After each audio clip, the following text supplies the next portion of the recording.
welcome. Last week, I talked about a question that Claudia Murphy Bennett had sent me that I really like. Let me read it to you. Are leaders really prepared for the kind of changes they're asking for?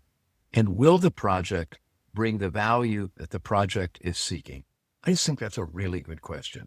And so last week, I talked about the Powell Doctrine, something that was developed by General and then Secretary of State Colin Powell, that if you're going into a war, there's all kinds of things you need to do, but how do you know when to get out?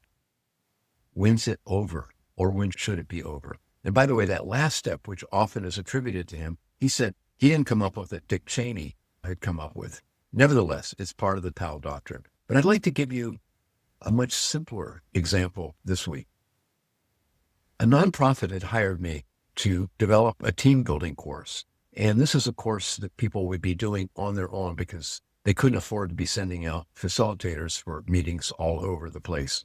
And I was just out there testing the material to see if it was clear. And then, so they pulled a team together in this one location, and about 10 people were there. And we talked a little bit, very nice group. And I said, well, let me ask you this. How well would you say that you communicated? And they said, oh, great. We really like each other. The highlight of our week is getting together on Friday mornings. Isn't that right? Oh, yeah. We only meet once a week, but boy, it's wonderful. And I said, well, what's wonderful about it? Well, first of all, we really like each other. Oh, and Bill here has great stories. I mean, it was just a lot of stuff. Like, it was like a get together. And I said, well, how do you make decisions?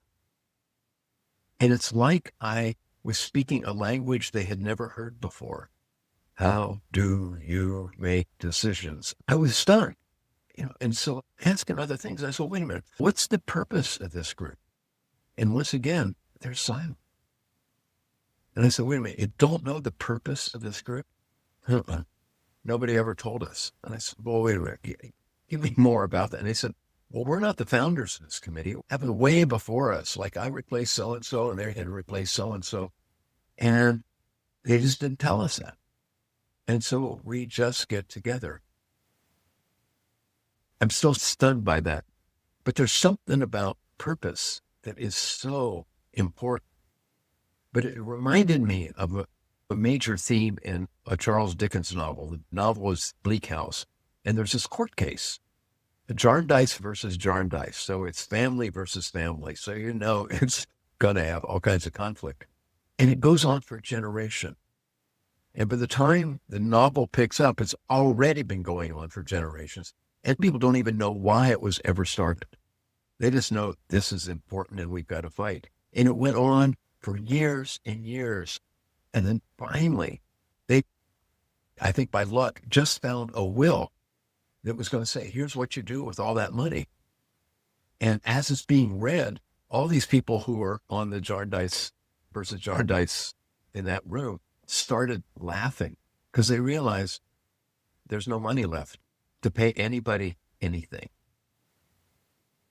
I've been in organizations that could have mirrored Jarndyce versus Jarndyce. Now, Dickens is really exaggerating it to make a point about organizations in 19th century England. But I think that problem of not knowing what we're working on, we don't stop working. I mean, it's amazing. We just keep going. And I think it's a big problem. So if I was working with a client like that, I think I might do one of three things. I might tell them one of those three stories. I might tell them about the Powell Doctrine and not ask them to use that because it has a very specific purpose, but to say, all right, so what are the values? And let's take the last one. How do you know when it's over? And that's a really good question because if you don't know when it's over, you're never going to get there. Or when I talked about that nonprofit group, I was working with a smaller group, I might actually tell that story. And what I'm looking for is, do they understand what I'm saying? Are they laughing? Like that kind of knowing laugh. Oh yeah, that's us. Or I might, if it's a big complex organization, I might even talk about Jarndyce versus Jarndyce. I won't inflict all three of them just like I did on you, but one ought to work and say, so I noticed you were laughing when I was talking about that nonprofit. How come? And I'm really trying to get them to get interested in this. If they're not interested in that, as an outsider, I can't make them do it.